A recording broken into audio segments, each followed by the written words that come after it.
ప్రేమ స్వరూపుడైన యేసుక్రీస్తు నామములో మీ అందరికీ శుభములు తెలియజేస్తున్నాను. తిరిగి మరి యొక్క శుక్రవార వర్చువల్ ఆరాధన నిమిత్తం దేవుడి విధంగా మన అందరినీ నడిపించిన విధానానికి దేవుని పేరు స్తుతులు స్తోత్రాలు చెల్లించుకుందాం. హల్లెలూయా. హల్లెలూయా. ప్రారంభ ప్రార్థనతో ఈ యొక్క ఆరాధన మనము ప్రారంభించుకుందాం. సకల ఆశీర్వాదములకు కారణభూతులైనటువంటి మా ప్రియపరులకు తండ్రి, నీకే వెరలేని స్తుతులు స్తోత్రాలు చెల్లించుకుంటున్నాం. ప్రభా, మీ కృపను కాపుదలను సంరక్షణ తండ్రి మాతో నిలిచి మరి యొక్క శుక్రవార ఆరాధన తండ్రి ఈ విధముగా తండ్రి ప్రభా మేము కలుసుకోవడానికి తండ్రి మీరు చూపిస్తున్న కృపను మితమైన స్తోత్రాలయ్యా. మరి తండ్రి ప్రభా ఈ యొక్క ఆరాధన ప్రోగ్రాం తండ్రి వీక్షించిన ప్రతి ఒక్కరితో మీరు తోడుకోవడం కోరుచున్నాం. ప్రభా తండ్రి నీ మెండైన ఆశీర్వాదంతో ప్రభా వారిని ప్రభా నింపమని ప్రార్థిస్తున్నాను తండ్రి. నీకే స్తోత్రాలు, మీ కృప పాత్రలుగా మీరు ఉంచండి. మరి ఆరాధనలో ప్రభా నీ యొక్క ప్రభ నా మహిమార్థమై తండ్రి పాత్ర ద్వారా మహిమ పొందమని ప్రార్థిస్తున్నాను తండ్రి. ప్రభా వాక్యం ద్వారా తండ్రి నీ ప్రియబిడ్డలతో తండ్రి మీరు మాట్లాడమని ప్రార్థిస్తున్నాను తండ్రి. నీకే స్తోత్రాలయ్యా. మీ కృపకు పాత్రలుగా మమ్మల్ని మీరు ఉంచి చేస్తున్న ప్రతి పనిలో తండ్రి ప్రతి ఒక్కరికి మీరు తోడుగా ఉండండి. మరి ఆరాధన నీ చేతికి అప్పగిస్తున్నాను తండ్రి. ఆది నుంచి అంతవరకు ప్రభా నీ యొక్క అధ్యక్షతలో నీ ఏలుబడిలో నీ నామ మహిమార్థమై శ్రేష్టముగా జరిగించుకోమని మా ప్రభువుని ప్రియకుమారైన యేసుక్రీస్తు నామములో అడిగి వేడుకొంచున్నాను తండ్రి. ఆమేన్. పాటలు పాడుకుని దేవుడి యొక్క నామాన్ని మనం మహింపడతాం. మొట్టమొదటిగా కన్న తల్లి చేర్చినట్లు నన్ను చేర్చిన ప్రియుడైన పాటలు పాడుకుని దేవుడి యొక్క నామాన్ని మనం మహింపడతాం.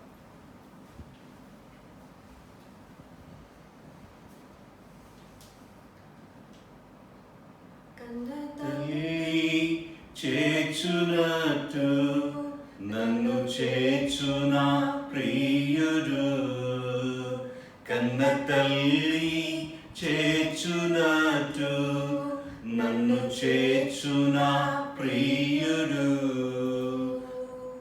హల్లెలూయా హల్లెలూయా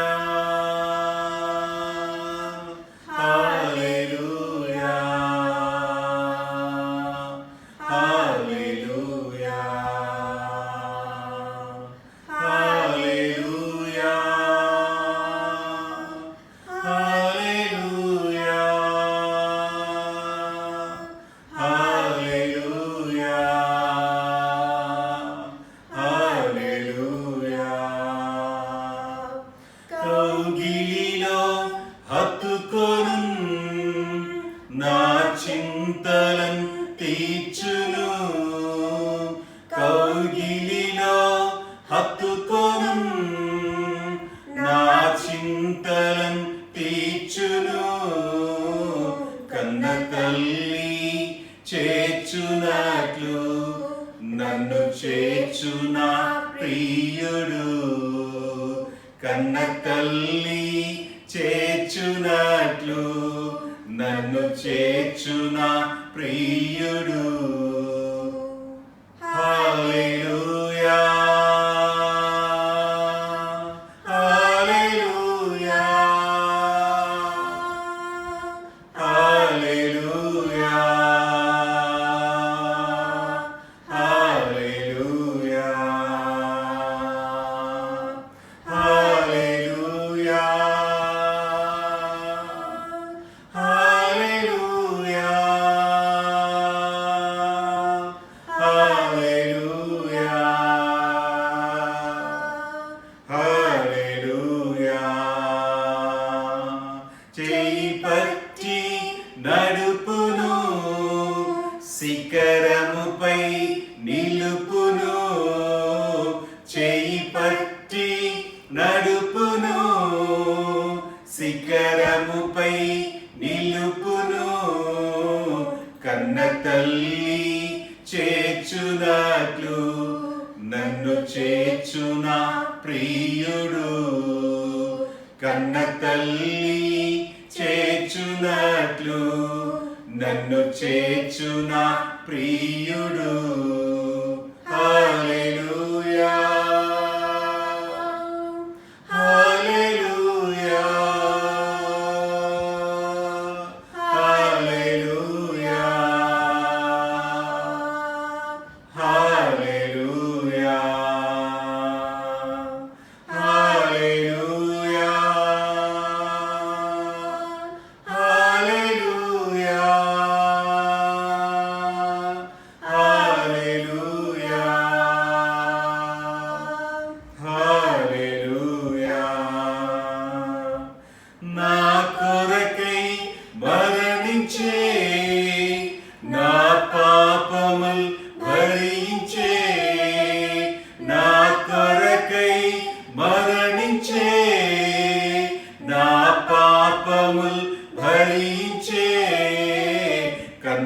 తల్లి చేర్చునట్లు నన్ను చేర్చున ప్రియుడు. కన్న తల్లి చేర్చునట్లు నన్ను చేర్చున ప్రియుడు. హల్లెలూయా హల్లెలూయా హల్లెలూయా హల్లెలూయా హల్లెలూయా హల్లెలూయా హల్లెలూయా హల్లెలూయా.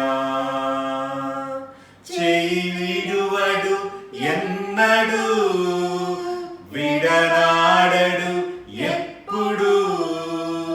చేయి విడువడు ఎన్నడు, ఎడబాయడు ఎప్పుడు. కన్న తల్లి చేర్చునట్లు నన్ను చేర్చున ప్రియుడు. కన్న తల్లి చేర్చునట్లు నన్ను చేర్చున ప్రియుడు. హల్లెలూయా హల్లెలూయా హల్లెలూయా హల్లెలూయా హల్లెలూయా హల్లెలూయా హల్లెలూయా హల్లెలూయా. రెండవ పాట మహిమ ఘనత గోర్కుడు నీవే నా దైవం అనే పాట పాడుకొని దేవుని యొక్క నామాన్ని మహింపరుద్దాం. మహిమ ఘనతకు అర్హుడవు నీవే నా దైవము. మహిమ ఘనతకు అర్హుడవు నీవే నా దైవము. సృష్టికర్త ముక్తిదాత సృష్టికర్త ముక్తిదాత నా స్తుతులకు పాత్రుడా. ఆరాధనా నీకే ఆరాధనా నీకే ఆరాధనా నీకే ఆరాధనా నీకే ఆరాధనా స్తుతి ఆరాధనా ఆరాధనా నీకే ఆరాధనా స్తుతి ఆరాధనా ఆరాధనా నీకే ఆరాధనా నీకే ఆరాధనా నీకే ఆరాధనా నీకే ఆరాధనా నీకే. మన్నాను కురిపించినావు, బండ నుండి నీళ్ళిచ్చినావు. మన్నాను కురిపించినావు, బండ నుండి నీళ్ళిచ్చినావు. యెహోవా ఈరే చూచుకొనును, యెహోవా ఈరే చూచుకొనును, సర్వము సమకూర్చును. ఆరాధనా నీకే ఆరాధనా నీకే ఆరాధనా నీకే ఆరాధనా నీకే ఆరాధనా స్తుతి ఆరాధనా ఆరాధనా నీకే ఆరాధనా స్తుతి ఆరాధనా ఆరాధనా నీకే ఆరాధనా నీకే ఆరాధనా నీకే ఆరాధనా నీకే ఆరాధనా నీకే. వ్యాధులను తొలగించినావు, మృతులను మరులే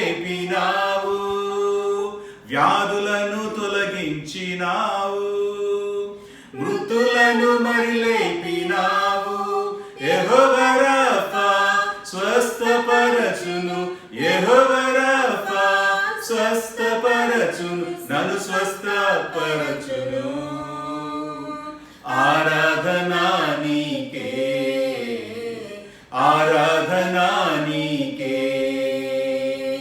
ఆరాధనా నీకే, ఆరాధనా నీకే, ఆరాధనా స్తుతి ఆరాధనా, ఆరాధనా నీకే, ఆరాధనా స్తుతి ఆరాధనా, ఆరాధనా నీకే, ఆరాధనా నీకే, ఆరాధనా నీకే, ఆరాధనా నీకే, ఆరాధనా నీకే. మహిమ ఘనతకు అర్హుడవు, నీవే నా దైవము. మహిమ ఘనతకు అర్హుడవు, నీవే నా దైవము. సృష్టికర్త ముక్తిదాత, సృష్టికర్త ముక్తిదాత, మస్తుతులకు పాత్రుడా. ఆరాధనా నీకే, ఆరాధనా నీకే, ఆరాధనా నీకే, ఆరాధనా నీకే, ఆరాధనా స్తుతి ఆరాధనా, ఆరాధనా నీకే, ఆరాధనా స్తుతి ఆరాధనా, ఆరాధనా నీకే, ఆరాధనా నీకే, ఆరాధనా నీకే, ఆరాధనా నీకే, ఆరాధనా నీకే. ఈ దినమునకై ఏర్పాటు చేయబడిన వాక్య పఠనాన్ని మనం చదువుకుందాం. 125వ కీర్తన ఉదయ చదివి వినిపిస్తుంది. 125వ కీర్తన. యెహోవా యందు నమ్మిక ఉంచువారు కదలక నిత్యము నిలుచు సీయోను కొండవలే నుండును. యెరూషలేము చుట్టూ పర్వతములున్నట్లు యెహోవా ఇది మొదలుకొని నిత్యము తన ప్రజల చుట్టూ ఉండును.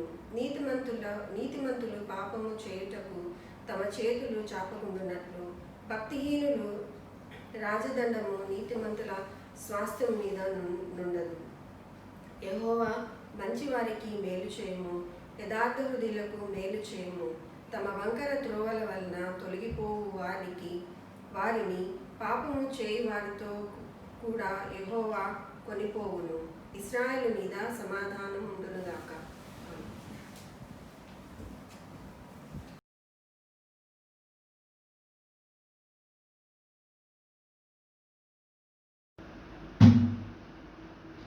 కన్నవారి ప్రేమ కంటే కమ్మనైనది, యేసయ్య ప్రేమ బహు విలువైనది. కన్నవారి ప్రేమ కంటే కమ్మనైనది, యేసయ్య ప్రేమ బహు విలువైనది.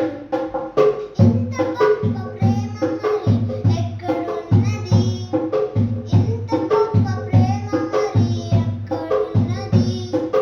రుచి చూసిన వారికే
వచ్చున్నాం.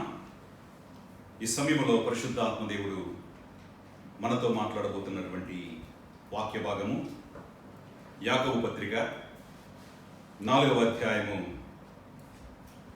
1వ వచనం నుంచి 17వ వచనం వరకు మనము ఈ సమయంలో ధ్యానిద్దాం.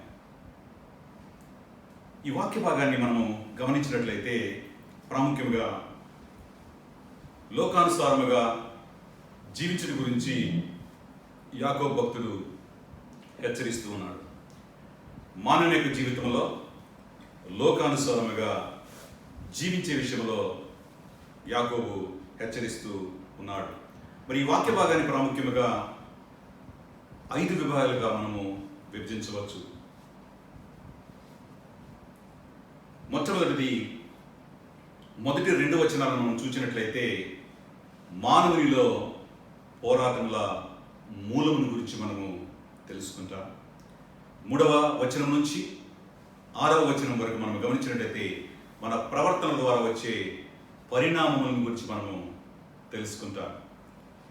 7వ వచనం నుంచి 10వ వచనం వరకు మనం గమనించినట్లయితే మన ప్రవర్తన మార్పు కొరకు ఆజ్ఞలను మనం అక్కడ చూస్తూ ఉన్నాం. 11వ వచనం నుంచి 12వ వచనం వరకు మనం గమనిస్తే ఒకరికి విరోధముగా ఒకడు మాట్లాడకూడదు. ఒకరికి విరోధముగా ఒకడు మాట్లాడకూడదు. 13వ వచనం నుంచి 17వ వచనం వరకు మనం గమనించినట్లయితే దేవుని చిత్తము ద్వారా జీవించుట మరియు క్రియలను గురించి మనము తెలుసుకుంటాం. ఈ ప్రాముఖ్యమైనటువంటి 5 భాగాలను మనము ఈ సమయంలో మనము ధ్యానిద్దాం. మొట్టమొదటిగా మనం గమనిస్తే మానవునిలో పోరాటముల మూలము తెలుసుకున్నట. ప్రతి మానవుని జీవితంలో కాన్ఫ్లిక్ట్ అనేది సర్వసాధారణంగా వస్తుంటుంది. మరి కాన్ఫ్లిక్ట్ అనేది మానవుని జీవితంలో ఈ పోరాటములు యుద్ధములు ఎందు నిమిత్తం వస్తున్నాయో మనము దాని మూలాన్ని గురించి తెలుసుకుందాం. మొట్టమొదటి వచనంలో మనం గమనించినట్లయితే మీలో యుద్ధములు పోరాటములు దేని నుండి కలుగుచున్నవి? మీ అవయవములలో పోరాడు మీ భోగేచ్ఛల నుండి కదా. అంతరంగంలో పాప నైజం వలన పోరాటాలు అనేవి వస్తూ ఉంటాయి. మానవుని యొక్క హృదయంలో ఉన్నటువంటి ఆ పాప నైజం ద్వారా అంతరంగంలో కాన్ఫ్లిక్ట్ అనేది ఉంచుంది. భక్తుడికి రాస్తున్నాడు, మీలో యుద్ధములు పోరాటములను దేని నుండి కలుగుచున్నవి ప్రశ్నిస్తూ ఉన్నాడు. మీ అవయవములో పోరాడు మీ భోగేచ్ఛల నుండియే కదా. మానవుని యొక్క భోగేచ్ఛల వలన తన అంతరంగంలో పోరాటములు జరుగుతున్నాయి. ఆ అంతరంగం వలన పాప నైజము ద్వారా మానవుని జీవితంలో ఆ పోరాటం అనేది జరుగుతున్నది.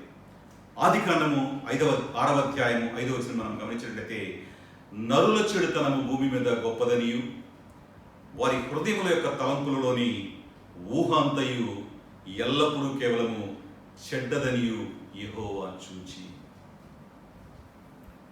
నోవహు కాలంలో నరుల జీవితం గురించి ఇక్కడ గమనించినట్లయితే వారి యొక్క చెడుతనము చాలా గొప్పగా ఉంది. అంటే పీక్ స్టేజ్కి వెళ్ళిపోయింది. వారి హృదయం యొక్క తలంపులలోని ఊహ అంతయు కూడా ఎల్లప్పుడూ కేవలము చెడ్డది. అంటే ప్రతినిత్యము కూడా వారి యొక్క హృదయంలోని తలంపులు చెడుతనముతో కూడుకున్నాయి, పాప నైజముతో కూడుకున్నాయి. కనుకనే అంతరంగంలో ఆ కాన్ఫ్లిక్ట్స్ అనే వారి జీవితాలలో వస్తూ ఉన్నాయి. ఈ కాలంలో కూడా మనం గమనించినట్లయితే ప్రతి మానవుని జీవితంలో కూడా పాప నైజం ద్వారానే అంతరంగంలో పోరాటములు మరియు యుద్ధములు మరి భోగేచ్ఛల కొరకు అవి వస్తూ ఉన్నాయి. 2వ వచనం మనం చూసినట్లయితే పోరాటముల ద్వారా అనేక విధములైన పాపములు. మరి పోరాటం అంతరంగంలో వస్తున్నటువంటి పోరాటం ద్వారా అనేక విధములైనటువంటి పాపములని వారి జీవితంలో వారు చేస్తూ ఉన్నారు, ప్రేరేపింపబడుతూ ఉన్నారు. గమనించినట్లయితే 2వ వచనంలో మీరు ఆశించుచున్నారు కానీ మీకు దొరకటలేదు, నరహత్య చేయుదురు మత్సరపడుదురు కానీ సంపాదించుకొనలేరు, పోట్లాడుదురు యుద్ధము చేయుదురు కానీ దేవుని అడుగునందున మీకేమీ దొరకదు. ఈ పోరాటముల ద్వారా, అంతరంగముల పోరాటముల ద్వారా అవి అనేకమైన పాపములు చేయడానికి పురిగొల్పుతుంది. మానవుడు ఆశిస్తున్నాడు కానీ అతనికి దొరకడం లేదు. ఎందుకు దొరకడం లేదు? ఆయన దొరకడం లేదంటే తన పాప నైజము ద్వారా అతను అడుగుతున్నాడు కనుక. తద్వారా వారి జీవితంలో నరహత్య చేయుదురు. అంటే వారు ఆశించినది దొరకనందువలన వారి జీవితంలో ఆ పాప నైజం ద్వారా వారు చేస్తున్నటువంటి క్రియలు అవి. నరహత్య చేయుదురు, మత్సరపడుదురు, అసూయపడతారు. వారు ఏదైతే పొందుకోలేకపోతున్నారో దానిని పొందడం లేదని అసూయ. వారు నరసత్య చేస్తారు, మత్సరపడతారు కానీ సంపాదించుకొనలేరు అని గ్రంథకర్త చెప్తూ ఉన్నాడు. నరహత్య చేస్తారు, మత్సరపడతారు కానీ సంపాదించుకొనలేరు. పోట్లాడుదురు, యుద్ధము చేయుదురు కానీ దేవుని అడగనందున మీకేమీ దొరకదు. వారి యొక్క నైజము ద్వారా వారు అడుగుతున్నారు, వారు ఆశిస్తున్నారు కానీ వారికి ఎందుకు దొరకడం లేదంటే వారు దేవుని అడగనందువలన. వారు తమ నైజాన్ని ప్రదర్శిస్తున్నారు కానీ దేవుని చెంతకు వచ్చి వారికి కావలసిన దానిని వాక్యానుసారంగా వారు అడగలేకపోతున్నారు. ఎఫెసీ 4:30 చూస్తే సమస్తమైన ద్వేషము, కోపము, క్రోధము, అల్లరి, దూషణ, సకలమైన దుష్టత్వము మీరు విసర్జించుడి. దేవుని అడగాలంటే, దేవుని చెంతకు రావాలంటే ఆ హృదయంలో ఆ యొక్క గిల్ట్ అనేది ఉండకూడదు. పాప నైజం అనేది హృదయంలో ఉండకూడదు. కనుకనే అపోస్తలుడైన పౌలు ఎఫెసీ సంఘానికి రాస్తూ ఉన్నాడు, సమస్తమైన ద్వేషము, కోపము, క్రోధము, అల్లరి, దూషణ, సకలమైన దుష్టత్వము మీరు విసర్జించండి. వదిలేయండి. దేవుని చెంతకు వచ్చి మీరు అడగాలంటే ఈ యొక్క పాప నైజము ద్వారా మీరు వస్తే అది మీరు పొందుకోలేరు, మీరు అడగలేరు దేవుణ్ణి. కనుక మీ జీవితంలో మీరు విసర్జించవలసినటువంటి అంశాలు ఇవి. ద్వేషాన్ని విసర్జించాలి, కోపాన్ని విసర్జించాలి, క్రోధమును విసర్జించాలి, అల్లరిని విసర్జించాలి, దూషణ విసర్జించాలి, సకలమైనటువంటి దుష్టత్వాన్ని వారి జీవితంలో విసర్జించాలి. తర్వాత భాగాన్ని మనం చూస్తే మన ప్రవర్తన ద్వారా వచ్చే పరిణామములను గురించి తెలుసుకొనడం, మన బిహేవియర్ ద్వారా వచ్చేటువంటి పరిణామం. 3వ వచనం మనం చూసినట్లయితే వ్యక్తిగత ప్రవర్తన పరిణామమే పోరాటములు. వ్యక్తిగత ప్రవర్తనల పరిణామమే పోరాటములు.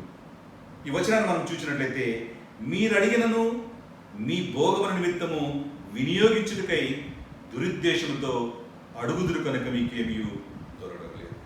మొట్టమొదటిది దేవుని వారు అడగరు, మీకు దొరకదు. రెండవది అడిగినను కూడా మానవులు వారు భోగముల నిమిత్తము, వారి భోగముల నిమిత్తము వారు వినియోగించడానికి దురుద్దేశంతో అడుగుతూ ఉంటున్నారు. దురుద్దేశం అనేది ఉండకూడదు. దేవుని అడిగినప్పుడు దురుద్దేశం ఉండకూడదు, మంచి ఉద్దేశంతో దేవుని అడగాలి.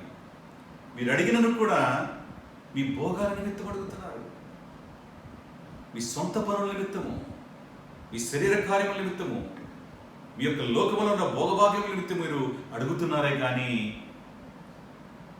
దురుద్దేశంతో అడుగుతున్నారు కానీ మంచి ఉద్దేశంతో మీరు అడగలేదు. అందుకనే మీకు దొరకటం లేదని గ్రంథకర్త హెచ్చరిస్తూ ఉన్నాడు. కీర్తనలు 66:18 చూస్తే నా హృదయంలో నేను పాపమును లక్ష్యము చేసినడలా ప్రభువు నా మనవి వినకపోవును. అంతరంగములో ఆ పాప నైజం అనేది తొలగిపోవాలి. దేవుని సన్నిధిలో నువ్వు అడుగుతున్నప్పుడు నీ హృదయంలో పాప నైజం అనేది తొలగిపోవాలి. ఎప్పుడైతే ఆ పాప నైజం అనేది తొలగిపోతుందో అప్పుడు దేవుడు నీ యొక్క మనవిని ఆలకిస్తాడు. కీర్తనకారుడు రాస్తున్నాడు, నా హృదయంలో నేను పాపను లక్ష్యము చేసినడలా. నీ హృదయంలో పాపం ఉంచుకొని నీవు దేవుని సన్నిధిలోకి వచ్చి ఎంత ప్రార్థించినా కానీ దాని వలన ఉపయోగం లేదు. దేవుడి నీ ప్రార్థనను, నీ మనవిని ఆయన వినకపోవును. ఆయన పరిశుద్ధుడు. ఆయన దగ్గరకు వచ్చే నీ జీవితంలో కూడా నీవు మంచి ఉద్దేశంతో నీవు రావాలి. నీ ఉద్దేశం మంచిదైతే, నీ హృదయంలో పాపము లేనట్లయితే దేవుడు నీ యొక్క మనవిని ఆలకించడానికి ఆయన సిద్ధపడతాడు. అంతేకాకుండా మీ భోగముల నిమిత్తము దురుద్దేశముతో నీ హృదయంలో పాపం ఉంచుకొని నీవు అడిగినట్లయితే దేవుడు నీ మనవిని ఆలకించడు. కనుక నీ జీవితంలో నీవు పాపమును లక్ష్యము చేయకుండా ఉండాలి. నీ మనవి ప్రభువు వినాలంటే పాపము నీ హృదయంలో లక్ష్యం చేయకుండా ఉండాలి. 4వ వచనాన్ని మనం చూసినట్లయితే పోరాటముల ద్వారా దేవునిపై వ్యతిరేక ప్రవర్తన. యంత్రాంగ పోరాటముల ద్వారా దేవునిపై వ్యతిరేకమైనటువంటి ప్రవర్తన అనేది డెవలప్ అవుతుంది. 4:4 చూసినట్లయితే వ్యభిచారులారా, ఈ లోక స్నేహము దేవునితో వైరమని మీరు ఎరుగరా. కాబట్టి ఎవడు ఈ లోకముతో స్నేహం చేయగోరునో వాడు దేవునికి శత్రువగును. వ్యభిచారులారా, ఎందుకు ఈ మాట ఉపయోగించారంటే లోకముతో స్నేహం చేసే వారందరూ కూడా దేవునికి వ్యతిరేకంగా చేస్తున్నారు. మీరు చెందవలసినది దేవునికి, క్రీస్తుకు చెందవలసినటువంటి మీ జీవితంలో క్రీస్తుకు చెందనివ్వకుండా ఈ లోకముతో మీరు స్నేహం చేస్తున్నారు. అంటే క్రీస్తుకు చెందవలసిన మీరు ఈ లోకమున కలిపిన సాతానుతో మీరు సాంగత్యాన్ని చేస్తున్నారు, వ్యభిచారం చేస్తున్నారు, ఆత్మీయ వ్యభిచారం మీరు చేస్తున్నారు, స్పిరిచువల్ అడల్టరీ మీరు చేస్తున్నారు. కనుకనే యాకోబు భక్తుడి మాట రాస్తున్నాడు, వ్యభిచారులారా, ఈ లోక స్నేహము దేవునితో వైరమని మీరు ఎరుగరా. ఈ లోకముతో మీరు స్నేహం చేస్తే దేవునితో వైరం ఉంటుందని మీరు ఎరగాలి. కాబట్టి ఎవడు ఈ లోకముతో స్నేహం చేయ గోరునో వాడు దేవునికి శత్రువగును. ఎవరు ఈ లోకముతో స్నేహం చేయాలని ఆశపడతారో వారు దేవునికి శత్రువులు అవుతారు. కనుక నీవు దేవునికి మిత్రుడు అవ్వాలంటే ఈ లోకమునకు దూరముగానే ఉండాలి. లోకములో ఏమున్నది? లోకములో శరీరాశ, నేత్రాశ, జీవకుటుంబం, ఈ 3 నీ చెంతకు రాకుండా నిన్ను నీవు జాగ్రత్త పరుచుకోవాలి. దేవుని మీద ఆధారపడాలి. ఎప్పుడైతే దేవుని మీద నువ్వు ఆధారపడతావో, ఈ లోకము వైపు నువ్వు చూడకుండా ఉంటావు. చూడకుండా నీ జీవితంలో ఆయన వాక్యమును, అంటే నీ హృదయంలో ఆయన వాక్యమును ఎప్పుడైతే ఉంచుకుంటావో ఈ లోకం వైపు నువ్వు చూసేటువంటి అవకాశం నీకు ఉండదు. ఎందుకంటే నీ హృదయం నిండా కూడా దేవుని మాటలు నీవు నింపుకుంటున్నావు. నీ హృదయం నిండా కూడా ఎప్పుడైతే దేవుని మాటలు నీవు నింపుకుంటావో పాప నైజం అనేది నీ జీవితంలో ఉండదు. ఎందుకంటే దేవుని మంచి మాటలు నీ హృదయంలో ఉన్నాయి కనుక పోరాటం ద్వారా దేనిపై నీకు వ్యతిరేక, నీ జీవితంలో ఉన్న అంతర్గత పోరాటం ద్వారా నీవు లోకానికి దగ్గర అవుతున్నావు, దేవునికి దగ్గర అవ్వడం లేదు. దేవునికి వ్యతిరేకమైన క్రియలు నువ్వు చేస్తున్నావు. కనుక ఈ లోకంతో స్నేహాన్ని మానుకొని దేవునితో స్నేహాన్ని పెంపొందించుకు చేసుకోవాలి. 5-6 వచనాలు మనం గమనించినట్లయితే దేవుని ముందు మనము తగ్గించుకోవడం వలన మన పరివర్తన ఆయన మారుస్తాడు. ఎప్పుడైతే నువ్వు హంబుల్గా దేవుని సన్నిధానానికి నువ్వు వచ్చి అడుగుతావో ఆయన నీ యొక్క జీవితాన్ని మారుస్తాడు. ఆయన మన యందు నివసింపచేసిన ఆత్మ మత్సరపడినంతగా ఆపేక్షించిన అను లేఖము చెప్పినది వ్యర్థమని అనుకుంటున్నారా? కాదు కానీ ఆయన ఎక్కువ కృపనిచ్చును. అందుచేత దేవుడు అహంకారులను ఎదిరించి దీనులకు కృప అనుగ్రహించునని లేఖనము చెప్పుచున్నది. దేవుని యొక్క వాక్యము చెబుతున్న రీతిగా దేవుడు దీనుల పట్ల ఆయన కృపను చూపిస్తాడు, కృపను అనుగ్రహిస్తాడు. మరి దేవుడు మీ జీవితంలో కృప పొందుకోవాలంటే ఆయన చెంతకు నీవు వచ్చినప్పుడు నువ్వు వినయముతో నీవు రావాలి, తగ్గించుకోవాలి. ఆయన చెంతకు వచ్చినప్పుడు ఆయన వాక్యానుసారం ఎప్పుడైతే నీవు ఆయన సన్నిధానానికి వచ్చిన అడుగుతావో అప్పుడు ఆయన కృపణిస్తాడు, ఎక్కువ కృపణిస్తాడు ఆయన. ఎందుకంటే నీ యొక్క అంతరంగంలో నిన్ను తగ్గించుకొని వస్తున్నావు, కృప నిమిత్తమే నువ్వు వస్తున్నావు. కనుక దేవుడు అహంకారులను ఎదిరించి దీనులకు కృప అనుగ్రహించు. నువ్వు అహంకారంతో ఉంటే నువ్వు దేవుని కృపకు పాత్రుడు కాదు, నువ్వు పొందుకోలేవు. మరి ఆయన యొక్క ఆత్మ నీ జీవితంలో కార్యం చేయాలంటే శరీర కార్యాలను తగ్గించాలి, ఆత్మీయ కార్యములను నువ్వు పెంపొందింపు చేసుకోవాలి, ఆత్మానుసారంగా నీవు నడుచుకోవాలి. అంటే దేవుని యొక్క వాక్యము చొప్పున దానికి వినయముతో నీవు ఎప్పుడైతే నీ జీవితంలో దాన్ని పాటించడం నేర్చుకుంటావో దేవుని యొక్క కృపకు నీవు మెండుగా నీ జీవితంలో ఉంచుంది. సామెతలు 3:34 చూస్తే అపహాసకులైన అపహసించును, దీనుని ఎడల ఆయన దయ చూపును. అపహాసము చేసేవారిని ఆయన అపహాసిస్తాడు. ఆయన దయ ఎవరి మీద చూపిస్తాడంటే దీనుల ఎడల ఆయన దయను చూపిస్తాడు. కనుక you need to humble your self before coming to God. దేవుని చెంతకు నీవు వచ్చినప్పుడు నీ యొక్క హృదయ తత్వం ఏ విధంగా ఉండాలంటే వినయముతో ఉండాలి, దీనత్వంతో నీవు ఆయన సన్నిధికి రావాలి, ఆయన మీద ఆధారపడినటువంటి అనుభవంతో నీవు ఆయన దగ్గర రావాలి. ఎప్పుడైతే ఆ విధముగా నీవు వస్తావో ఆయన దయ చూపిస్తాడు. ఒకవేళ నీవు దేవుని సన్నిధిలో అహంకారంతో వస్తే అపహసించబడతావు. దాన్ని తగ్గించుకొని దేవుని యొక్క సన్నిధానానికి రావడానికి నేర్చుకోవాలి. తర్వాత భాగంలో మనం గమనించినట్లయితే 7-10 వరకు చూస్తే మన ప్రవర్తన మార్పు కొరకు ఆజ్ఞలు, మన ప్రవర్తన మార్పు కొరకు అక్కడ ఆజ్ఞలు మనం చూస్తే, కాబట్టి దేవునికి లోబడి ఉండుడి. మొదటిది దేవునికి లోబడి ఉండాలి, రెండవది అపవాదిని ఎదిరించాలి. మొట్టమొదటి చేయవలసింది దేవునికి లోబడి ఉండాలి, వినయముతో దేవుని సన్నిధికి నీవు రావాలి, ఆయన వాక్యములకు ఆయనకు నీవు లోబడి ఉండాలి, అపవాదిని ఎదిరించాలి. దేవునికి లోబడకుండా దేవుని యొక్క వాక్యం నీ జీవితంలో లేకుండా నీవు అపవాదిని ఎదిరిస్తే నీకు బౌన్స్ బ్యాక్ అవుతుంది. రిజల్ట్ అనేది సరిగా రాదు. నీవు అపవాదిని ఎదిరించే ముందు దేవునికి నీవు లోబడాలి. లోబడటం నేర్చుకొని అప్పుడు దేవుని శక్తిని నీవు ఆశ్రయించి అపవాదిని ఎదిరించడం ప్రారంభించాలి. అప్పుడు వాడు మీ యొద్ద నుండి పారిపోతాడు. అంతేకాని దేవునికి లోబడకుండా దేవుని వాక్యమునకు నువ్వు లోబడి జీవించకుండా అపవాదిని ఎదిరించాలంటే అది సాధ్యం కాదు. వాడు నీ యొద్ద నుంచి పారిపోవాలంటే దేవునికి నీవు మొట్టమొదటి లోబడాలి, తరువాత వాడిని ఎదిరించాలి.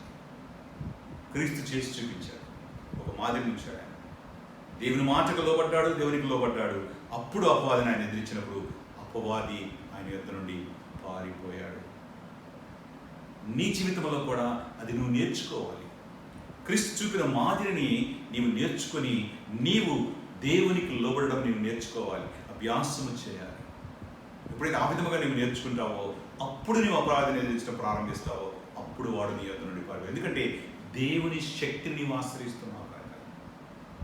దేవుని శక్తి ఎప్పుడైతే నీలో ఉంటుందో ఆయన బలము నీలో ఉంటుంది. అప్పుడు నీవు అపవాదిని ఎదిరించినా కూడా వాడు పారిపోతాడు. తర్వాత మనం చూసినట్లయితే దేవుని యొద్దకు రండి, అప్పుడు ఆయన మీ యొద్దకు వచ్చును. దేవుని యొద్దకు మీరు రావాలి, అప్పుడు ఆయన మీ యొద్దకు వస్తాడు. తన బిడ్డలు ఎప్పుడు తన వైపు తొలి అడుగు వేస్తారని ఆయన చూస్తాడు. ఎప్పుడు తొలి అడుగు వేస్తారో ఆయన మీ యొద్దకు వస్తాడు. తప్పిపోయిన కుమారుని జీవితంలో కూడా గమనిస్తే పశ్చాత్తాపంతో ఎప్పుడైతే చిన్న కుమారుడు తిరిగి గృహము చెంతకు రావడానికి సిద్ధపడి గృహము చెంతకు వస్తున్నాడో తండ్రి దూరం నుంచి చూశాడు. ఆయన అంటే కుమారుని యొక్క అడుగులు తన వైపు పడుతున్నాయని గ్రహించాడు. వెంటనే ఆయన పరిగెత్తుకుని వెళ్ళాడు, కౌగిలించుకున్నాడు. దేవుడు కూడా ఎప్పుడైతే నువ్వు దేవుని యొద్దకు రావడానికి సంసిద్ధతను నీవు వ్యక్తం చేస్తావో, సంసిద్ధుడిగా నీవు ఉంచావో, తొలి అడుగు నీవు వేస్తావో దేవుని వైపు, అప్పుడు ఆయన మీ యొద్దకు వస్తాడు. తర్వాత అంశాన్ని చూస్తే పాపులారా మీ చేతులను శుభ్రము చేసుకున్నది. పాపులారా మీ చేతులను శుభ్రం చేసుకున్నది అంటే అంతరంగంలో ఉన్న మలినాన్ని మీరు కడుక్కోవాలి. కేవలం బాహ్యముగా మీరు చేతులను శుభ్రం చేసుకోవడం కాదు. ఎందుకంటే అంతరంగంలో ఉన్నటువంటి భోగేచ్ఛల వలన, ఆశల వలన పాపం అనేది వారు చేతులతో చేస్తారు. నరహత్య చేయాలన్నా, ఒక ఒకరి మీద ఏమైనా చేయాలన్నా వారు చేతులతో చేస్తారు. అందుకని యూదులు చేతులను పైకెత్తి వారు ప్రార్థన చేస్తారు. నీ జీవితంలో నీవు ఆ చేతులను కడుక్కోవాలి. అంటే పరిశుద్ధముగా నీ జీవితము ఉండాలి. అంటే అంతరంగము క్లీన్గా నీకు ఉండాలి. అంతరంగము అంతా కూడా క్లీన్గానే ఉండాలి. మంచి ఉద్దేశం నీ జీవితంలో ఉండాలి. అందుకని పాపులారా మీ చేతులను శుభ్రము చేసుకోండి. ద్విమనస్కులారా మీ హృదయములను పరిశుద్ధ పరుచుకునుడి. ద్విమనస్కులారా, మానవుని జీవితంలో ఉన్న నైజము ద్విమనస్సు. దేవుడు కావాలంటాడు, లోకము కావాలంటాడు. ఆ ద్విమనస్సు నీ జీవితంలో ఎప్పుడైతే ఉంటుందో అప్పుడు నీ జీవితంలో నీవేం పొందుకోలేవు. ద్విమనస్కులారా, ఏక మనస్సులే మీరుండి మీ హృదయములను పరిశుద్ధపరచుకుని దేవుని యొక్క వాక్యము చేత పరిశుద్ధపరచుకోండి. దేవుని యొక్క వాక్యము మాత్రమే నీ హృదయమును పరిశుద్ధపరచుకోండి. ఏది కూడా నీ హృదయమును పరిశుద్ధపరచజాలదు. కనుక మీరు చేయవలసింది ఏంటంటే మీ హృదయమును పరిశుద్ధపరచుకోవాలి. తర్వాత అంశము, వ్యాకుల పడుకుడి, దుఃఖపడుకుడి, ఏడువుడి, మీ నవ్వు దుఃఖమునకు మీ ఆనందము చింతనము మార్చుకునుడి.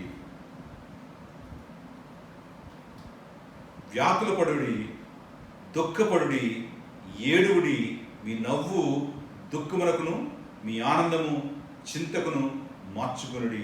ప్రభు దృష్టికి మిమ్మల్ని మీరు తగ్గించుకునుడి, అప్పుడు ఆయన మిమ్మల్ని హెచ్చించును. ప్రభువు దృష్టికి మీరు ఎప్పుడైతే తగ్గించుకుంటారో అప్పుడు ఆయన మిమ్మల్ని హెచ్చిస్తాడు. వ్యాకుల పడుకుడి, వ్యాకుల పడుడి, దుఃఖపడుడి, ఏడువుడి, మీ నవ్వు దుఃఖమునకును మీ ఆనందము చింతకును మార్చుకునుడి. అంటే దేవుని చింతకు వచ్చినప్పుడు ప్రతి సందర్భంలో కూడా, అంటే శోధనలో పోరాటంలో వచ్చిన సందర్భంలో కూడా అవి మన జీవితంలో దుఃఖము కలిగిస్తాయి, ఏడ్పునిస్తాయి. ఎప్పుడైతే అప్పుడు ఆ విధముగా మనము స్థిరముగా దేవునిలో ఉండగలుగుతామో, అప్పుడు ఇంకను హంబుల్గా దేవుని సన్నిధానానికి మనం వస్తామో, ఆయన చెంతకు మనం వచ్చి మనల్ని తగ్గించుకుంటామో అప్పుడు ఆయన మనకు హెచ్చిస్తాడు. అంతేకాని అహంకారంతో దేవుని సన్నిధిలోకి వచ్చి అపహాస్యం చేసేటువంటి విధానం వారి జీవితంలో ఉంటే దేవుడు వారి జీవితాల్లో వారిని హెచ్చించడు. కనుక ప్రతి ఒక్కరు కూడా ఈ అంశాలన్నింటినీ గుర్తుపెట్టుకోవాలి.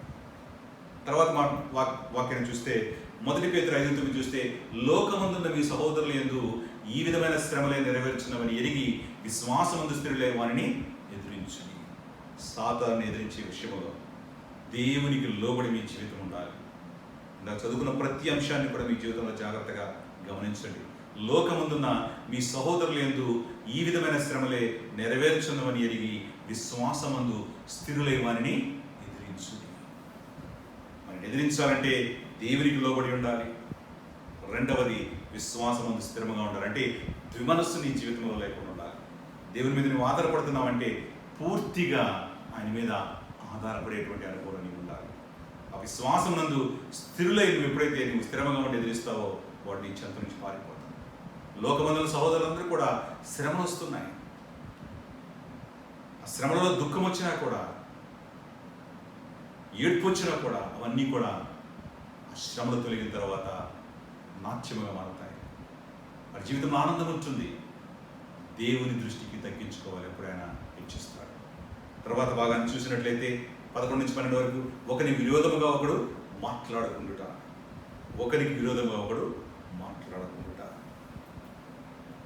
11వ వచనం చూస్తే, సహోదరులారా, ఒకరికి విరోధంగా ఒకడు మాట్లాడకుడి. తన సహోదరునికి విరోధముగా మాట్లాడి తన సహోదరునికి తీర్పు తీర్చువాడు ధర్మశాస్త్రమునకు వ్యతిరేకంగా మాట్లాడి ధర్మశాస్త్రమునకు తీర్పు తీర్చున్నాడు. నీవు ధర్మశాస్త్రమునకు తీర్పు తీర్చడలా ధర్మశాస్త్రమును నెరవేర్చువాడవు కాక న్యాయము విధించువాడవైతివి. కింద ఫుట్ నోట్ చూస్తే తీర్పరివైతివి. ఒకరికి విరోధంగా ఒకరు మనం మాట్లాడకూడదు. ఒకరికి విరోధంగా ఒకరు మాట్లాడితే తన సహోదరికి తీర్పు తీర్చేవాడు ధర్మశాస్త్రమునకు వ్యతిరేకముగా మాట్లాడుతున్నాడు. ధర్మశాస్త్రమునకు వ్యతిరేకముగా మాట్లాడి ధర్మశాస్త్రమునకు తీర్పు తీర్చుతున్నాడు. తీర్పు తీర్చేది మనం కాదు, తీర్పు తీర్చేది దేవునికి సంబంధించినది. దేవుడు మన జీవితంలో తీర్పును తీర్చాలి. నీ సోదరుల పట్ల తీర్పును తీర్చాలి. ధర్మశాస్త్రమునికి తీర్పు తీర్చినావు, నీవు ధర్మశాస్త్రమునికి తీర్పు తీర్చేలా ధర్మశాస్త్రము నెరవేర్చు వాడవు కాక న్యాయం విధించు వాడవైతివి. ధర్మశాస్త్రమును నెరవేర్చేవాడి కాకుండా న్యాయం విధించేవాడిగా నీవు ఉంటున్నావు. అంటే తీర్పరి నువ్వులాగా ఉంటున్నావు కనుక నీవు నీ సహోదరుని మీద విరోధముగా మాట్లాడకూడదు. 1 Peter 2:1-2 చూస్తే ప్రభు దయాళుడని మీరు రుచి చూచినలా సమస్తమైన దుష్టత్వమును, సమస్తమైన కపటమును, వేషధారణను, అసూయను, సమస్త దోషణ మాటలను మానివేయాలి. నువ్వు తీర్పు తీరుస్తున్నావంటే వీటిలో ఏదో ఒకటి కూడా నీ జీవితంలో ఉన్నది. సహోదరు మీద తీర్పు తీరుస్తున్నావంటే, తన గురించి మాట్లాడుతున్నావంటే, నువ్వు తీర్పరవయ్యావంటే నీ యొక్క హృదయంలో ప్రభువుని గురించి నువ్వు రుచి చూడలేదు. ప్రభు దయాళుడని మీరు రుచి చూచుంటే సమస్తమైన దుష్టత్వం నీ జీవితంలో మానాలి, సమస్తమైన కవచం నీ జీవితంలో మానాలి, వేషధారణ నీ జీవితంలో మానాలి, అసూయను మానాలి, సమస్త దూషణ మాటలను మానివేయాలి. నీవు నిజముగా ప్రభు దయాళుడని రుచి చూస్తే, if you taste Christ you will change your life. లోకములకు సంబంధించిన క్రియలు నీ జీవితంలో తలంపులు ఉండవు, క్రియలు కూడా ఉండవు. తర్వాత 12వ వచనం చూసినట్లయితే దేవుడే ధర్మశాస్త్రమును నియమించాడు. నీవు కాదు, తీర్పు తీర్చే నీవు నియమించలేదు, దేవుడే ధర్మశాస్త్రమును నియమించాడు. ఒక్కడే ధర్మశాస్త్రమును నియమించి న్యాయమును విధించువాడు. ఫుట్నోట్లో చూస్తే తీర్పరి అనే మాట మనం చూస్తున్నాం. విధించువాడు అంటే తీర్పరి. దేవుడే తీర్పరి, నీవు కాదు తీర్పు తీర్చే. దేవుడే తీర్పరి. ఆయనే రక్షించుటకును నశింపచేయుటకును శక్తిమంతుడైనాడు. పరునికి తీర్పు తీర్చుటకు నీవెవడు? నీవెవరు? పరునికి తీర్పు తీర్చేది నీవెవరు? నువ్వు ధర్మశాస్త్రాన్ని నీవు నియమించలేదే. ధర్మశాస్త్రమును నువ్వు పాటించాలి, అంతేకాని నియమించిన నీకు తీర్పు తీర్చే హక్కు నీకు లేదు. దేవుడే ఆ ధర్మశాస్త్రమును నియమించాడైనా, న్యాయమును విధించేవాడు, న్యాయం తీర్చేవాడు కూడా ఆయనే. ఆయన రక్షించుటకు నశింపచేయుటకు శక్తి కలిగిన వాడే. జీవితం రక్షించాలన్నా ఆయన చేతిలో ఉన్నది. ఆయనకు రెండు ఉన్నాయి, రక్షించుటకు నశింపచేయుటకు శక్తి కలిగి ఉన్నాడు ఆయన. పరునికి తీర్పు తీర్చకు నీవు ఎవరు? తర్వాత అంశాన్ని చూస్తే దేవుని చిత్తము ద్వారా జీవించడం మరియు క్రియలు చేయుట. 13వ వచనం చూసినట్లయితే దేవుని అడగకుండా మన ప్రణాళిక అనేది ఉండకూడదు. ప్రతి ఒక్కరి జీవితంలో దేవుని యొక్క ప్రణాళిక అనేది మన జీవితం ఉన్నట్టు చూసుకోవాలి. ఆయన అడిగి మనము మన ప్రణాళికను వేసుకోవాలి, అంతేకాని దేవుని అడగకుండా మన ప్రణాళిక అనేది ఉండకూడదు. నేడైనను రేపైనను ఒకనొక పట్టణంకి వెళ్ళి అక్కడ 1 సంవత్సరం నుండి వ్యాపారం చేసి లాభము సంపాదించవరండని చెప్పుకుని వారలారా. నేడైనను రేపైనను ఒకనొక పట్టణం నుండి వెళ్ళి అక్కడ సంవత్సరం నుండి వ్యాపారం చేసి లాభాన్ని సంపాదించుకోవాలని ఆశపడుతున్నావు. మరి ఆశపడుతున్నావు, మరి నీ ప్రణాళిక అది దేవుని ప్రణాళిక. దేవుని అడగాలి. దేవుని అడగకుండా నీవు చేస్తే మరి నీ జీవితంలో సరైన రిజల్ట్స్ నీవు పొందుకోలేవు. కనుక గ్రంథకర్త ఏం చెప్తున్నాడంటే, నీవు చేసే పనిలో దేవుని అడగకుండా నీ ప్రణాళిక నీవు చేయవద్దు. అని అడిగి నీవు ప్రణాళిక ఆయన చిత్తపనుసారం నీవు జీవించు. అందుకనే తర్వాత వచనంలో మనం చూసినట్టయితే మన జీవితము ఆవిరి వంటిది. God knows. మన జీవితం అనేది, మన పయనం అనేది ఎంత దూరమో ఆయనకు తెలుసు. ఆవిరితో పోలుస్తున్నాడు. ఆవిరి అనేది ఎప్పుడు ఉంటుంది? ఎంతవరకు ఉంటుంది? అంతసేపులో, కొంతసేపు ఉంటుంది, కొంతసేపులో మాయమైపోతుంది. అంతలో కనబడి అంతలో మాయమైపోయేటువంటి ఆవిరి. రేపు ఏపీ సంభవించినో మీకు తెలియదు. మీ జీవము ఏ పాటిది ప్రశ్నిస్తున్నాడు ఆయన. నువ్వు ఇంత ప్రణాళికలు వేస్తున్నావు, ఇన్ని లాభాలు పొందాలని ఆశపడుతున్నావు, దేవుని చిత్తము తెలుసుకోకుండా, దేవుని అడగకుండా నువ్వు ప్రణాళిక వేసుకుంటున్నావు. నీ జీవిత పరిమాణం ఎంతో నీకు తెలుసా? నీకు అంతకంత ప్రశ్నిస్తున్నాడు. రేపు ఏమి సంభవిస్తుందో నీకు తెలుసా? నీకు తెలియదు. మీ జీవము ఏ పాటిది? ఆ జీవం అనేది ఏ విధమైన దగ్గర చూపిస్తున్నాడు. మీరు కొంతసేపు కనబడి అంతలో మాయమైపోవు ఆవిరి వంటి వారే. ఫ్రాక్షన్ ఆఫ్ సెకండ్స్లో నీ జీవితము మారిపోతుంది. నువ్వు జీవించాలన్నా బ్రతకాలన్నా అంతా కూడా ఆయన కృపనే. మరి అది గ్రహించకుండా దేవుని జీవితంలో దేవుని యొక్క చేతులలో నీ జీవితం ఉన్న సంగతి నువ్వు మర్చిపోయి నీ అంతటి నువ్వు ప్రతి విషయంలో ప్రణాళికలు వేసుకుంటున్నావు. నీ జీవితం ఏ పాటిది కనుక ఆవిరి వంటి జీవితం కలిగిన నీ జీవితంలో దేవుని యొక్క ప్రణాళిక చొప్పున నీ జీవితం ఉన్నప్పుడు దేవునికి నమ్మకమైన పాత్రగా నీవు ఉండగలుగుతావు. ఆయన కొరకు నీవు జీవించగలుగుతావు. ఆయన మీద ఆధారపడి జీవించేటువంటి అనుభవం నీ జీవితంలో ఉంటుంది. 15 వచ్చి చూస్తే దేవుని ద్వారానే సమస్తము సాధ్యము. దేవుని ద్వారానే సమస్తమును కూడా సాధ్యం. మన ద్వారా ఏది సాధ్యం కాదు. దేవుడు మన జీవితంలో ఇస్తేనే అది మనం పొందుకుంటాం. ఆయన ద్వారానే సమస్తము కూడా సాధ్యమని గ్రంథకర్త తెలియజేస్తున్నాడు. పరిశుద్ధాత్ముడు హెచ్చరిస్తూ ఉన్నాడు. కనుక దేవుని మీద ఆధారపడి జీవితం నేర్చుకోవాలి. కనుక ప్రభు చిత్తమైతే మనము బ్రతికి ఉండి ఇది అది చేతమని చెప్పుకొనవలెను. అంటే దేవుని చిత్తానుసారముగా నీవు నీ జీవితమును నీ జీవిత గమనాన్ని కొనసాగించాలి, కానీ నీ యొక్క ప్రణాళిక ద్వారా కాదు. ప్రభు చిత్తమైతే మనము బ్రతికి ఉండి ఏం చేసినంటే ఆయన మీద ఆధారపడుతున్నాం. ఆయన కృప ద్వారా నీకు ఒక జీవితం, ఒక దినము నీ జీవితంలో వస్తుంది. మరొక దినం వస్తుందంటే ఆయన కృపనే. దినము వెంబడి దినము నీ జీవితంలో వస్తున్నాయంటే కేవలం అది ఆయన యొక్క కృప మాత్రమే. నీవంతగా నీవు పొందుకుంటున్నది కాదు. నీ ద్వారా సాధ్యం అవ్వదు. కనుక దేవుని చిత్తమునకు లోబడి ఉండమని గ్రంథకర్త తెలియజేస్తున్నాడు. నువ్వు ఏది చేసినా కూడా దేవుని చిత్తమునకు అనుగుణంగా ఆయన చిత్తమైతే నీవు చేయాలి. సమస్తమును ఆయన చిత్తానికి నీవు విడిచిపెట్టాలి. ఆయన చిత్తం మీద నీవు ఆధారపడి జీవితమును జీవించాలి. తర్వాత మాట చూస్తే మనము అతిశయపడకూడదు. ప్రస్తుతం మనం జీవితంలో ఉన్న పొజిషన్స్ని బట్టి, మన యొక్క దంభములను బట్టి మనము అతిశయపడకూడదు. దంభము ద్వారా జీవితంలో ప్రౌడ్నెస్ అనేది వస్తుంది. ఆ ప్రౌడ్నెస్ అనేది వస్తుంది. ఎందుకంటే ఉన్న పరిస్థితిలో, ఒక ఉన్నతమైన పరిస్థితిలో ఉన్నప్పుడు ప్రౌడ్నెస్ అనేది వస్తుంది. దాని ద్వారా హెచ్చించుకుంటాడు మానవుడు.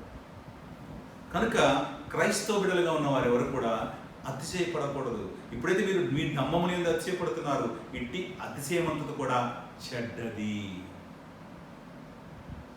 దేవుని దృష్టికి అంగీకారం కాదు. నీకున్నటువంటి స్థితిని చూసి ఎప్పుడైతే నీవు నీ నమ్మముని మీద నీవు అతిశయపడుతున్నావో, ఇట్టి అతిశయమంతే కూడా చెడ్డదని గ్రంథకర్త హెచ్చరిస్తున్నాడు. 10 చూస్తే మనం మంచి చేయడానికి అవకాశం కోసం వెతకాలి. మనం కాబట్టి మేలనేది చేయనెరిగి అలాగు చేయని వానికి పాపము కలుగును. ఏది మేలో నీ జీవితంలో నీకు తెలిసి ఉండి, మేలు గురించి నీకు తెలిసి ఉండి నువ్వు చేయకపోతే అది పాపం. ఒక మేలు చేయాలని, ఆ మేలు చేసేది ఏ విధంగా ఉంటుందో తెలిసి కూడా నువ్వు ఒకరి జీవితంలో ఒక అవసరత వచ్చినప్పుడు వారికి మేలు చేయకుండా నీవు చేయలేనిట్లయితే దాని ద్వారా నీ జీవితంలో పాపం కలుగుతుంది. మేలేని చేయడం మనం మాత్రం పడాలి. మంచి పనులు చేయడానికి మనము వెతకాలి. క్రైస్తవ బిడ్డలుగా మనం ఉన్నామంటే క్రీస్తు మంచి కొరకు ఆయన ప్రయాసపడ్డాడు, మంచి కొరకు ఆయన జీవించాడు. మరి మీ జీవితాలలో కూడా ఆ మంచి అవకాశాల కొరకు మీరు వెతకాలి. మేలేని చేయడానికి ప్రయాసపడాలి. తెలిసి కూడా నీవు మేలు చేయడానికి నీవు మనసొప్పకపోతే అది వారి జీవితంలో పాపముగా ఉంటుంది. గలతీ 5:17 చూస్తే శరీరము ఆత్మకును, ఆత్మ శరీరమునకును విరోధముగా ఆపేక్షించును. ఇది ఒకదానికొకటి వ్యతిరేకంగా ఉన్నవి కనుక మీరేమి చేయనిచ్చుతారో వాటిని చేయకూడదు.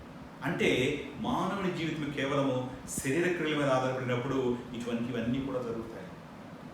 శరీరమునకును ఆత్మకును, ఆత్మ శరీరమునకు విరోధముగా ఆపేక్షించును. ఈ రెండు సింక్రనైజ్ అయ్యేప్పుడు రెండు వ్యతిరేకమే కలిగి ఉంటాయి. ఆత్మ కలిగిన వాడు ఆత్మీయ కార్యాలు చేస్తాడు. శరీరం మీద ఆశ చూపించేవాడు, లోకం మీద ఆధారపడినాడు, శరీర కార్యాల మీదే ఆశ చూపిస్తుంటాడు. ఇది ఒకదానికొకటి వ్యతిరేకంగా ఉన్నవి కనుక మీరేమి చేయనిచ్చిందో వాటిని చేయకూడదు. కనుక ఏం చేయాలి? మనం శరీర కార్యములను కంట్రోల్ చేయగలగాలి. శరీర కార్యములను కంట్రోల్ చేయగలంటే ఆత్మీయ కార్యాలను హెచ్చించుకోవాలి. దేవుని మాటలు మనం ఎంతగా మన జీవితంలో మనం ఉంచుకొని మన ఆత్మ యొక్క అభివృద్ధిలో మనం ముందుకు వెళ్తామో, మనం హెచ్చించుకుంటాం ఆత్మీయ జీవితాన్ని, శరీర క్రియలు తగ్గించుకుంటాం. తగ్గుతాయి ఆటోమేటిక్గా. నువ్వు మంచి చేయడానికి ఇష్టపడతావు, మంచి సహృదయం ఉంటుంది, మంచి క్రియలు నీ జీవితంలో ఉంటాయి. కనుక నీ జీవితంలో ఆత్మీయ కార్యముల పట్ల నీవు ఆసక్తిని కలగాలి. 1 పేతురు 2:20-21 మనం గమనించినట్టే, తప్పిదములకై దెబ్బలు తిన్నప్పుడు మీరు సహించడలా మీకేమి గణము. ఒకవేళ నువ్వు తప్పు చేసి ఆ తప్పుకు ప్రతిఫలముగా నీవు దెబ్బలు తింటే దానివల్ల ఉపయోగమే లేదు. మేలు చేసి బాధపడినప్పుడు మీరు సహించడలా అది దేవునికి హితమగును. మీరు మేలు చేశారు, అయినా కూడా మీ మీద నింద కానీ లేక శ్రమ కానీ వచ్చిందంటే దాని ద్వారా అది మీరు సహిస్తున్నారంటే అది దేవునికి హితమవుతుంది. మన జీవితాల్లో మనము మేలు చేసి కూడా కొన్ని సందర్భాల్లో బాధను అనుభవిస్తాం. మంచి చేస్తాం, ఎదుటి వారికి మంచి చేసినా కూడా ఆ మంచిలో ద్వారా మనకు బాధ అనేది వచ్చినప్పుడు అది దేవుని దృష్టికి హితము, మంచిది. అది ఆ విధంగా క్రైస్తవ బిడ్డలైన వారు మేలు చేసి బాధపడే అనుభవంలో అతిశయపడాలి, చక్కగా ఉండాలి. ఎందుకంటే దేవునికి ఇష్టమైన పని అది, దేవుని దృష్టికి అది హితముగా ఉంటుంది. కనుక ప్రతి ఒక్కరు కూడా మేలు చేసి బాధపడాలి. తప్పు చేసినప్పుడు తప్పనిసరిగా దాని ఫలితము దొరుకుతుంది. మేలు చేసి కూడా మీరు బాధపడితే అది దేవునికి ఇష్టమవుతుంది. ఇందుకు మీరు పిలువబడితే, మేలు చేసి బాధకులు మీరు సహించుతున్నారు కదా, అటువంటి జీవితమునకు క్రైస్తవ్యానికి మీరు పిలువబడినారు. క్రీస్తు కూడా మేలు చేశాడు. మనందరి కొరకు కూడా ఆయన, క్రీస్తు కూడా మీ కొరకు బాధపడి మీరు తన అడుగు జాడలందు నడుచుకున్నట్లు మీకు మాదిరి మించిపోయాడు. ఆయన మేలు చేశాడు, ఆయన మేలు చేసి బాధపడ్డాడు. మరి మనం కూడా క్రీస్తు యొక్క అడుగు జాడలో మనము జీవించాలి. ఆయన మాదిరిని ఉంచిపోయాడు కనుక ఆ మాదిరిని మన జీవితంలో ఉంచుకోవాలి. మేలు చేసి కూడా బాధపడేటువంటి అనుభవం మనం ఉండాలి.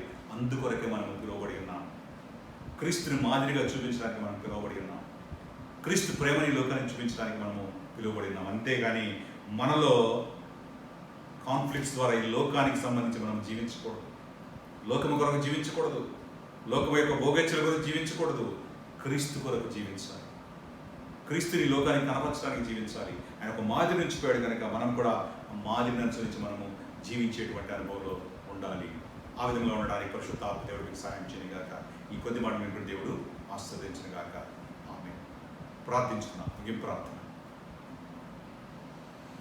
స్తోత్రం స్తోత్రం స్తోత్రం స్తోత్రం స్తోత్రం స్తోత్రం. హల్లెలూయా హల్లెలూయా హల్లెలూయా. స్తోత్రం స్తోత్రం స్తోత్రం. ప్రభువా, కృప కలిగిన తండ్రి, జీవము కలిగిన ప్రభువా, నీకే వేలాది స్తుతులు స్తోత్రాలు చెల్లించుకుంటున్నాను. ప్రభువా, మీ కృపను కాపుదలను సంరక్షణ తండ్రి మాతో మీరు నుంచి సంరక్షించి నడిపిస్తున్న విధానం ప్రభువా, నీకే వేలాది స్తుతులు స్తోత్రాలు చెల్లించుకుంటున్నాను తండ్రి. మరి ఈ దినము తండ్రి ప్రభువా, నీ వాక్యము ద్వారా నీ బిడ్డలతో మీరు మాట్లాడినందుకు నీకే స్తోత్రాలు చెల్లించుకుంటున్నాను ప్రభువా. వాక్యము ద్వారా ప్రభా బిడ్డల హృదయంలో తండ్రి ప్రభా విన్న వాక్యములు తండ్రి స్థిరపరచండి తండ్రి.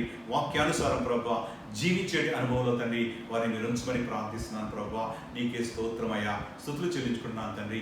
పాటల ద్వారా మీరు మహిమ పొంది ఉన్నారు తండ్రి. నీకే స్తోత్రములు చెల్లించుకుంటున్నాను ప్రభా. షాలోమ్ కింగ్ యేసువ సంఘం తండ్రి ప్రభా, మీరు ఏర్పాటు చేసిన సంఘం ప్రభా, నీ కొరకు తండ్రి ప్రభా, కడవరకు తండ్రి ప్రభా నిలబడేటువంటి సంఘంగా దీన్ని స్థిరపరచండి, బలపరచండి తండ్రి. మీరు చూపిన మాదిరిని తండ్రి ఈ సంఘం చూపించినట్లు ప్రభా, అదే విధంగా తండ్రి ప్రభా మరి తండ్రి ఈ యొక్క ప్రోగ్రాం ద్వారా ప్రభా, ఈ ప్రోగ్రాం వీక్షిస్తున్న ప్రతి ఒక్కరి జీవితంలో ప్రభా మీరు చూపిన మాదిరి ఉన్నట్లు ప్రభా మీ కృప చూపించండి అయ్యా. మేలు చేసి కూడా ప్రభా శ్రమ అనుభవిస్తున్న ప్రతి ఒక్కరి బిడ్డతో మీరు తోడుగా ఉండండి. ఇంకును తండ్రి వారు నిన్ను కనపరిచే బిడ్డలుగా తండ్రి నీ శక్తిని అందిపుచ్చుకుని ప్రభా ఈ లోకంలో తండ్రి నీ యొక్క వెలుగును కనపరిచే బిడ్డలుగా వారిని స్థిరపరచుకుని ప్రార్థిస్తున్నాను తండ్రి. నీకే స్తోత్రములయ్యా. స్తుతులు చెల్లించుకున్నాను ప్రభా. నీ కృపక పాత్రలుగా ప్రతి ఒక్కరిని మీరు ఉంచి తద్వారా మీరే సమస్త ఘనత మహిమ పొందమని ప్రార్థిస్తున్నాను తండ్రి. ప్రభా మా సంఘంలో ఉన్న తండ్రి ప్రతి కుటుంబం నిమిత్తం ప్రార్థిస్తున్నాను తండ్రి. ప్రతి కుటుంబంలో ఉన్న ప్రతి అవసర నిమిత్తం ప్రార్థిస్తున్నాను తండ్రి. ప్రార్థన అవసరం ప్రతి ఒక్కరి నిమిత్తం ప్రార్థిస్తున్నాను తండ్రి. ప్రతి బలహీనతను మీరు తొలగించండి తండ్రి. ప్రస్తుత పరిస్థితుల్లో ప్రభా ఎంతో మంది తండ్రి భయముతో జీవిస్తున్నారు ప్రభా. ప్రభు వారి జీవితంలో భయమును తొలగించండి, విశ్వాసమును తండ్రి స్థిరపరచమని ప్రార్థిస్తున్నాను తండ్రి. నీకే స్తోత్రాలయ్యా. మీ కృపకు పాత్రలుగా తండ్రి బిడ్డలు మీరు ఉంచమని కోరుచున్నాం ప్రభా. మరి ఈ సిచ్యుయేషన్స్ లో తండ్రి నీ వాక్యమును తండ్రి ప్రభు ఆశ్రయించి ప్రభా, నిన్ను ఆశ్రయించి ప్రభా ధైర్యంతో ప్రభా, స్థిరమైనటువంటి విశ్వాసంతో తండ్రి ముందుకు వెళ్ళినట్టు నీ కృప చూపించమని ప్రార్థిస్తున్నాను ప్రభా. నీకే స్తోత్రములయ్యా, స్తుతులు చెల్లించుకుంటున్నాను తండ్రి. మీ కృపకు పాత్రలుగా ప్రతి ఒక్కరిని మీరు ఉంచండి. కుటుంబంలో ప్రతి ఒక్కరిని తండ్రి పేరు పేరు మీరు ఆశ్రయించుకొని ప్రార్థిస్తున్నాను తండ్రి. బలహీనంగా ఉన్నారు తండ్రి, బలపరచండి ప్రభా. ప్రతి బలహీనత తండ్రి నజరుడైన యేసుక్రీస్తు నామములో గర్పిస్తున్నాను తండ్రి. మీ కృప చూపించి ప్రతి ఒక్కరికి పరిపూర్ణమైన స్వస్థతను దయచేయమని ప్రార్థిస్తున్నాను ప్రభా. నీకే స్తోత్రములు స్తుతులు చెల్లించుకుంటున్నాను తండ్రి ప్రభా. మరి మా సంఘంలో చిన్న బిడ్డల నిమిత్తం ప్రార్థిస్తున్నాను తండ్రి. సిరి సనాల నిమిత్తం ప్రార్థిస్తున్నాను ప్రభా. బిడ్డలను మీరు ఆశ్రయించమని కోరుచున్నాను ప్రభా. బిడ్డల చిన్నతనం నుంచి తండ్రి నీ యందు ప్రభా ఎదుగునట్లు ప్రభా నీ కృప చూపిస్తున్న విధానం ప్రభా నీకే స్తోత్రాలు. నీ జ్ఞానంలో ప్రభా, నీ దయలో ప్రభా, మనుషుల దయలో ప్రభా బిడ్డలను ఎదిగింప చేస్తున్న విధానం ప్రభా నీకే స్తోత్రాలయ్యా. అదేవిధంగా తండ్రి ప్రభా మా సంఘముస్తుల కుటుంబాలలో ప్రభా ఈ యొక్క ప్రోగ్రాం వీక్షిస్తున్న ప్రతి ఒక్క కుటుంబంలో ఉన్న చిన్న బిడ్డలందరి నిమిత్తం ప్రార్థిస్తున్నాను తండ్రి. నీకే స్తోత్రములయ్యా. నీ దయలో నీ జ్ఞానంలో తండ్రి వారిని ఎదిగింప చేయండి అయ్యా. ఉన్నతమైనటువంటి ఆత్మీయ స్థితిలో బిడ్డలు ఉండగలిగినట్టు ప్రభా నీ కృప చూపించండి తండ్రి. చిన్నతనం నుంచే ప్రభా బలమైనటువంటి ఆత్మీయ పునాదిని తండ్రి వారు కలిగి ఉండడానికి ప్రభా నీ కృప చూపించండి. తల్లిదండ్రులు ప్రభా నీ జ్ఞానమును దయచేయమని కోరుచున్నాం ప్రభా. బిడ్డల తండ్రి నీ కొరకు తండ్రి నమ్మకమైనటువంటి పాత్రలుగా తండ్రి వారిని సిద్ధపరిచినట్టు ప్రభా తల్లిదండ్రులకు నీ జ్ఞానం దయచేయమని కోరుచున్నాను తండ్రి. నీకే స్తోత్రములయ్యా, స్తుతులు చెల్లించుకుంటున్నాను తండ్రి. నీ కృపకు పాత్రలుగా తండ్రి ప్రతి ఒక్కరిని మీరు వచ్చమని కోరుచున్నాం ప్రభా. అదేవిధంగా తండ్రి ఈ ప్రోగ్రాం వీక్షిస్తున్న ప్రతి ఒక్కరు కూడా ప్రభా నీ యొక్క మాదిరిని తండ్రి వారి జీవితంలో ఉంచుకొని ప్రభా మంచి కార్యములు చేయడానికి తండ్రి మేలైనది చేయడానికి ప్రభా నీ కొరకు తండ్రి నమ్మకమైన బిడ్డలుగా ఉంటాడని ప్రభా స్థిరపరచండి అయ్యా, బలపరచండి తండ్రి. ప్రభా ప్రతి ఒక్కరు ప్రభా చేస్తున్న ప్రతి పనిలో తండ్రి మీరు తోడుగా ఉండమని కోరుచున్నాం ప్రభా. ప్రస్తుతం సమయంలో తండ్రి ఎంతోమంది ఉద్యోగాలు లేక ప్రభా, ఎంతోమంది ప్రభా మానసికంగా తండ్రి కృంగిపోతున్న పరిస్థితుల్లో వారు ఉన్నారు తండ్రి. వారందరినీ కూడా నీ పాలసని తీసుకుని వస్తున్నాను ప్రభా. నీ కృపలో భద్రపరచండి, సంరక్షించండి. చేస్తున్న ప్రతి పనిలో మీరు తోడుగా ఉండమని కోరుచు మరి తండ్రి ప్రభా ఇది నాశవంతపడని మీరు ఆశ్రయించమని కోరుచున్నాం ప్రభా. మరి ఆది నుంచి అంతవరకు ప్రభా మీరు తండ్రి యొక్క ఆరాధన తండ్రి మీరు నడిపించిన విధానం నీకే స్తోత్రాలు చెల్లించుకుంటూ తిరిగి మేము కలిగి పర్యంతం కూడా ప్రభా మీ కృపలో కాపుదలలో సంరక్షణ మమ్మల్ని మీరు ఉంచమని కోరుచు మా ప్రభువుని ప్రియకుమారైన యేసు క్రీస్తు నామమున అడిగి వేడుకొచ్చున్నాను తండ్రి. ఆమేన్. పరలోకమందున్న మా తండ్రి మీ రాజ్యం వచ్చును గాక, మీ చిత్తం పరలోకమందు నెరవేర్చును భూమి మీద నెరవేరును గాక. మానదిన ఆహారం మాకు దయచేయము, మాడిన అపరాధం చేసిన వారిని మేము క్షమించిన ప్రకారం మా అపరాధం క్షమించు, మమ్మల్ని శోధనలతో అదృష్టుని తప్పించము. ఎందుకనగా రాజ్యమును శక్తియు మహిమయు నిరంతరం నీవైన తండ్రి. మన తండ్రి అయిన దేవుని ప్రేమయు ప్రభువైన యేసుక్రీస్తు కృపయు పరిశుద్ధాత్మ యొక్క అన్యోన్య సహవాసము ఇప్పుడు ఎల్లప్పుడూ సదా మీకు తోడైండును గాక. ఆమేన్. నా ప్రాణమా యెహోవాను సన్నిధించు, నా అంతరంగ సమస్తమైన పరిశుద్ధ నామమును సన్నిధించు. నా ప్రాణమా యెహోవాను సన్నిధించు.